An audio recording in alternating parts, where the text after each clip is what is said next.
Happy Friday! Today is September 12th. This week, we explore the shifting hierarchies of holding company leadership. Plus, a Netflix and Amazon team-up, GS&P's first CEO, and the return of a classic childhood ad. This is Ad Age Insider, taking you behind the scenes of the industry's biggest stories, with the reporters who wrote them. I'm your host, Parker Herron.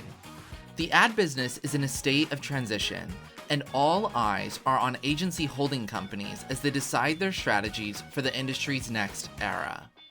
For many, that has meant giving up long-standing agency brands in exchange for centralized models. Think, as an example, the change from Group M to WPP Media this year. This model favors bespoke units for major clients, which is causing a shift in power.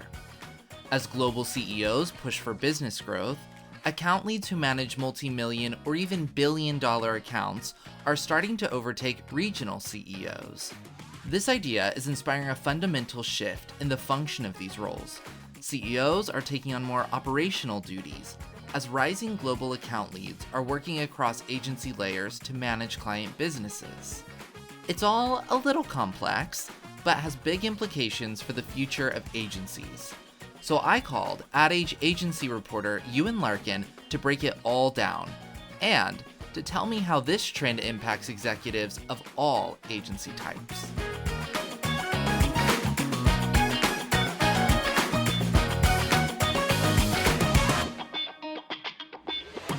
Hey Ewan, welcome to Ad Age Insider. Hey Parker, thanks for having me. I'm over-caffeinated and I'm happy to be here. Oh, amazing. How have you been? I'm doing well. Busy. September kicking up. It's when all the news starts to break. So looking forward to the rest of the year. And you're breaking half of that news. So I'm excited to have you on the podcast and to talk about your story that we already introed in the beginning of this episode.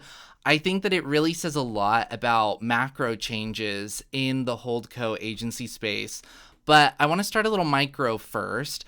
Your story focuses on shifts occurring in job titles, a bit of a tug of war between the agency CEOs within a holdco network and the account leads controlling those big money clients. So first, what's going on there? Well, I think this is kind of something that's been bubbling for a long time, and now you're seeing it come to the surface as these global accounts, these global integrated accounts that holding companies are winning, become more of their lifeblood. We've reported on a ton of them recently. Mars being the most recent one. The media portion of that account is worth 1.7 billion alone.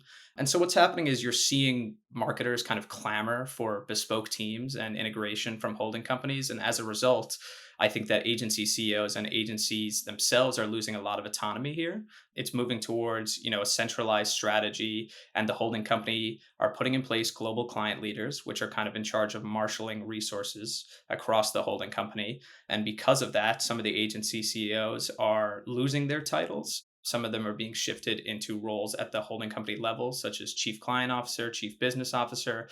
Some of them are actually leaving the business altogether and not being replaced. So you're seeing a lot of this pop up in the past few months, but it really is an indication of where the holding companies are going and how agencies are kind of becoming a part of this bigger melting pot. And these new titles that former agency CEOs are now taking on, what's the change that you're seeing? What are the new, oversights, new roles that these agency CEOs are moving into focusing on? Yeah, so I should just back up. I think one of the most recent examples is WPP Media. They merged all of their agencies into a single P&L, meaning they no longer operate as distinct businesses. And so it's really, you're seeing WPP win all of these accounts. It's no longer the specific agencies. And that kind of means that they don't need as many regional CEOs as they needed to in the past. Mindshare UK is no longer that distinct from Mindshare Germany, for example. So I think a lot of them are being shifted into roles where they are closer to the client business. One of the North America CEOs, for example, at one of the agencies has moved into a chief client role. And I think the idea is to get them closer to the client business. And sometimes when you're an agency CEO, you're spread so thin, you're working on multiple different accounts, and you can kind of be more of an operational role. So I think the goal is to get them closer to the client's business and more attached to, a revenue driving team. That's interesting. I've dabbled a little bit in some media agency reporting myself. Yes, you have. And I was going to bring up WPP Media as well because I feel like over the past couple of years, we've been, like you said, seeing this shift to kind of centralized capabilities. WPP recently, when it was still Group M, was going through this shift to centralized teams, centralized data and technology, centralized investment teams. We've seen similar shifts happen longer ago at Publicis Media, and Omnicom's gone through a shifts like that.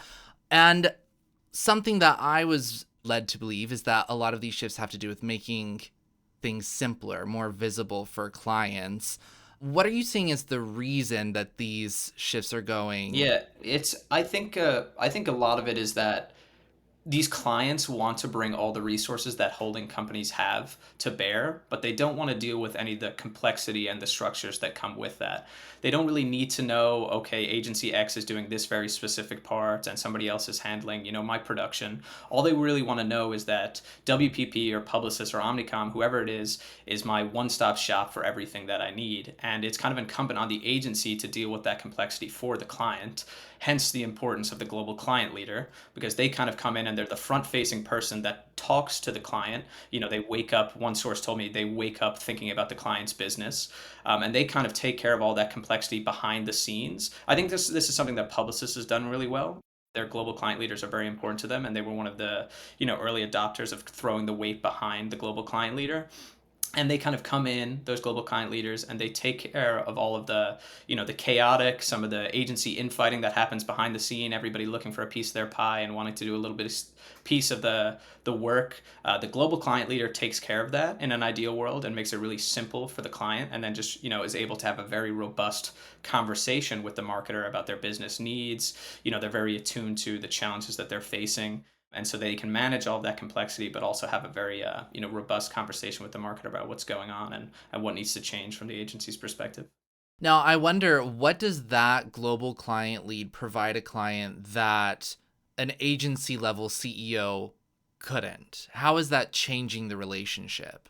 I think part of it is, if you're going to have an integrated solution, inherently you're going to have agency CEOs and agencies. If you were working with an agency CEO, whether they know it or not, they're going to be vying, well, I think you should definitely use Starcom in this example, right? Like they're bound by their P&L and they need to make money, and there's a little bit of politics as well there. In theory, the global client leader is somebody that's kind of unbound by those pressures. They are, only acting in the interest of making sure the client's business is moving smoothly. They are able to pull whatever resources from across the holding company that they see fit. So, they don't control a P&L themselves or the talent. So in theory that they are, acting just in the best interest of the client, I think is appealing to the marketer. So, if agency CEOs are theoretically becoming less powerful and account leads becoming more powerful, I mean, what does that change for the structure of these agency networks within holding companies? Yeah, I think you'll always have a global CEO, like the global CEOs of these major agencies, at a VML, for example, anywhere like that, are still incredibly important. And we actually have a note in the story there that the compensation for a global CEO will still be higher typically than for a top global account lead. Those are still very important. I do just think that you will see a lot of regional CEO roles being phased out. WPP Media is a good example of that. I think you'll see it across the board. Well, maybe not across the board, but you'll see more holding companies head in that direction, I think. And honestly, it just, everybody, there's this conversation about where agency brands fit in. A lot of them still have name value and people still want to work with, Ogilvy, and they still have some cachet in that department. But I think the truth is that you're heading in a direction where holding companies are not really holding companies anymore. They're more akin to operating companies, where you're working with publicists. You're not necessarily, you want everything that they have to offer. So your primary concern is that you're working with them.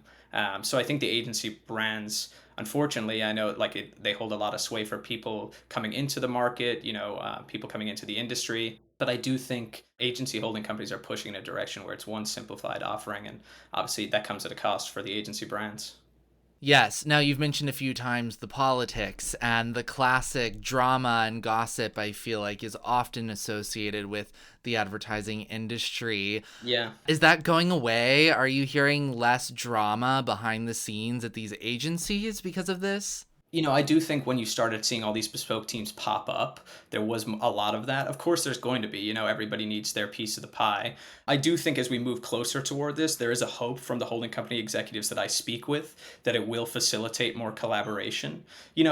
And to some degree it has to, because if you look at WPP Media, the agencies now are essentially called client hubs. I'm not sure exactly what that means. I think it's just a place for probably managing conflict to some degree. And, some clients probably have, I work with Mindshare, so I still want that to exist to some degree. But it is ultimately WPP Media now. So in theory, it takes away some of that fighting inherently. I think there's a hope that as you push towards more of that, there will be less agencies fighting behind the scenes. And I think the global client lead is there to kind of help that out a little bit. So I think there has been a lot, as you've started seeing these bespoke teams pop up over the past couple of years. But I do think there is very much a hope that you will see less of that as they become a bigger piece of the equation here. Yeah, and who's hoping? I am a proponent of drama. Me too. I Yeah. need something to write about. I want to hop over to the client side, and I found a line from your story provocative, and I want to explore a little deeper. You note in this discussion that part of the agency structure shift has to do with marketers developing more sophisticated practices themselves, which changes their needs from the agencies. So tell me more about the implications of that in this conversation. Yeah, I think a lot of marketers are really fleshing out their in-house capabilities. They're building, whether through AI or already, they're building out kind of bespoke, or they're building out systems for themselves. And as that's happened, from some of the conversations that I have with consultants, when you had a global pitch, you might have, 15 different people at the table there, different agency CEOs saying, I'm your specialist here. Here's how I can help you out. This is why we're important to your business. This is why we can handle this need. And then somebody else chimes in with what they can do. I think now marketers are very much practitioners themselves. They're more in the weeds of this, and they already have a lot of the systems built up themselves. So they don't really need someone to come in and make them feel important. They need somebody that they can trust, and that's somebody who is dedicated to their business and committed. And I think that favors the global client lead. So I think part of this is also, we've said it's a push for integrated services, which it certainly is, but also it's probably a reflection of how sophisticated marketers have also gotten. And asking agencies to take a little less of the spotlight, which I'm sure they love. Yeah, I'm sure they're keen on that. Have you heard that these changes are impacting the new business marketplace in any way? Does this change how brands are asking their agencies to act for them in new business pitches, or is it changing the way agencies are approaching new business pitches? Anything like that? Yeah, I mean, I think from the conversations that I have with some experts on these global new business pitches, a lot of times it's a very small team at the holding company level that's in there. Those are the ones that are kind of driving growth. I think in a lot of cases that some holding companies are basically telling agencies, here, you're going to pitch on this account, you're going to pitch for this business, or a conflict's come up, so we're going to move this account from you to another agency. So it's really being dictated, I think, more by a smaller, leaner team at the holding company level. Sometimes it's the CEO is very involved in that. I understand that Artur Sadoun at Publicis is incredibly involved in new business pitches. So I think it's more so a leaner team at the holding company level. Agencies obviously play a supporting role, but I think in a lot of cases they're being told, here, you go pitch for that, or they're being voluntold, for lack of a better term. Yes, and that seems to connect a dot, and that would kind of inherently take some power away from an agency level local CEO. Exactly, right? Like they just at some point, you have to kind of fall in line with the centralized strategy. There's a good line in my story about that where for a while local agency CEOs were kind of incentivized to work as entrepreneurs in their market, build the business, make it feel distinct, give it an identity. That's not the case anymore. That kind of goes against the whole idea of simplification and one unified business, which is what these bespoke teams and now holding companies are built on. So you just, they don't want that from agency CEOs anymore. It appears they want somebody that, can kind of spread the good word about the centralized strategy. What from your reporting on this did you find the most surprising or any most unexpected findings in this conversation?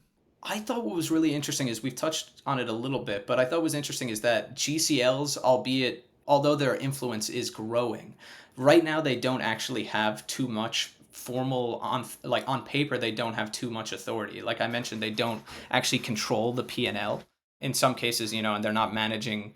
They don't oversee the talent as well. Their responsibility is putting together the best that the holding company has to offer. So that means they have to go about things a little bit differently than an agency CEO would. They actually have to lead by influence. A senior talent executive at a holding company told me that role requires a lot of emotional intelligence. It's inherently political. You have to know how to navigate a bunch of different personalities and kind of convince them that what you're saying is the best for the client, because ultimately the CFOs at the agencies still have a lot of sway in the decision making. But what's interesting is that one global client leader that I spoke to basically told me, if you are trusted by the holding company executives and you have a good track record, you are essentially given a lot of leeway to push agencies in the direction that they need to go for the client. But I do think it's interesting how these people are rising in influence and power within the holding companies, but on paper, a lot of them have actually limited authority.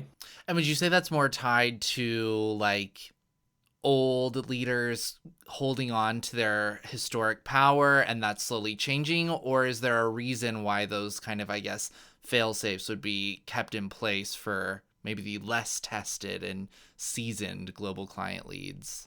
I think to some degree that it depends on the holding company, right? Like I think the likes of Publicis and Omnicom too, to some degree, are further along with, the bespoke model and having global client leaders. So I imagine it varies a little bit based on the holding company and where they are on that. But yeah, I think, some agencies CEOs are big personalities, and they also have been in the business for a long time and a part of that. And it's important to keep them happy as well. So I think it's a bit of both. I think it varies based on the holding company you're looking at, but I also think, and I want to clarify that as well too. Agency CEOs are still important to the agency hierarchy. We're just kind of reflecting that there's a shift underway here, one that we think will accelerate, or at least I do. But they are still very important, as I mentioned, especially at the global CEO level. Mm-hmm. Now, before we end, I want to ask if there is one lesson or takeaway, a kind of an industry insight that you would want listeners to have in their back pocket from this conversation. What would you want that to be? I think it's take stock of where agencies are going and what's happening here. I think, you're pushing towards a model where holding companies are an operating company essentially, and that means that you're going to be working more with the talent at the holding company level. Of course that you will work with the agency CEOs to some degree, but they'll be managing that complexity for you. And I think that also gives a lot of opportunity to independents and smaller players. There's opportunity there to kind of come in and be a change of pace. And there's opportunities to provide something that, maybe a bit of a specialist. And I think there's opportunities for people like Dentsu as well. We reported on that a little bit, as these people kind of push towards, is the likes of WPP and Publicis push towards, a centralized holding company model. I think the likes of Dentsu can kind of carve out a niche as a specialist. I think that's what they're hoping to do. Position, if you need us for this, we have Karat. If you need creative, we have Dentsu Creative. I think there's opportunity there for some of the smaller players at the holding company level, but also for some of those independents, that they can come in and say, we can move a little bit quicker, or we can offer you something that you can't find there. So I do think there's opportunity in the market, but it's going to be very competitive over the next couple of years. Yes, I love that. Room for everyone, and then we can all hold hands and sing and be happy. We hope so, yeah. All right, thank you so much, Ewan. Always a pleasure chatting with you. Thank you for having me, Parker.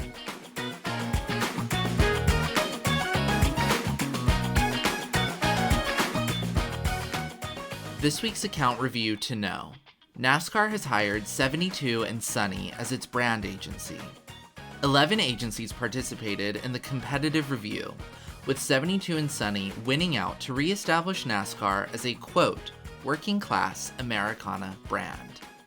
A few more headlines to know before your weekend. How many licks does it take to get to the Tootsie Roll center of a Tootsie Pop? The mystery that has entertained children for generations has returned, with a slight update. Tootsie Roll Industries is combining nostalgia with reworked animations to appeal to all consumers. A behind-the-scenes video shows how the new rendition of the ad recreated the classic brushstroke by brushstroke in order to look fresh for modern TVs. You can watch it at the link in this episode's show notes, and you can see the ad on CTV, YouTube, and social media until Halloween. And In an unlikely pairing, Netflix and Amazon are teaming up.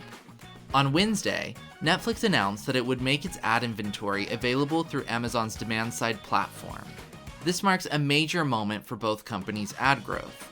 For Netflix, the streamer has been slowly beefing up its tech capabilities and partners as it has slowly scaled its ad business since it launched in 2022. Access to Netflix inventory has been a hurdle for some advertisers, and Amazon's DSP is a key addition to existing programmatic partners, including Google, Yahoo, and The Trade Desk. For Amazon, the deal is a final puzzle piece in its mission to become the one-stop shop for managing all streaming ad buys. Netflix joins the recent additions of Roku and Disney offering inventory through Amazon's DSP, which has already had partnerships with Paramount, Warner Bros. Discovery, and NBC Universal, plus of course, Amazon's Prime Video platform. Amazon's growth in the space has been a major disruption as it challenges long-standing holds on the programmatic market, namely from The Trade Desk. Plus, Goodby Silverstein & Partners has hired its first CEO. Sarah Thompson is taking the CEO title as well as partner after long tenures at Droga5 and Accenture. Her appointment is a push to scale GSMP's presence in New York. Co-founders Jeff Goodby and Rich Silverstein have led the agency alongside several partners since establishing it in 1983. Thompson's appointment follows the news last week that partner and president Leslie Barrett is leaving GSMP to become InOcean's first president. Finally, on this week's Marketer's Brief podcast, Little Caesars CMO talks the ins and outs of being an NFL sponsor. You won't want to miss that, so listen on the Marketer's Brief podcast, available on your favorite podcast platform. Go deeper on any of the stories I've mentioned today by clicking the links in this episode's description. If you enjoy Ad Age Insider, please subscribe on your favorite podcast platform. Have a topic you want me to dig into? Email your ideas to aapodcast@adage.com or DM me on LinkedIn.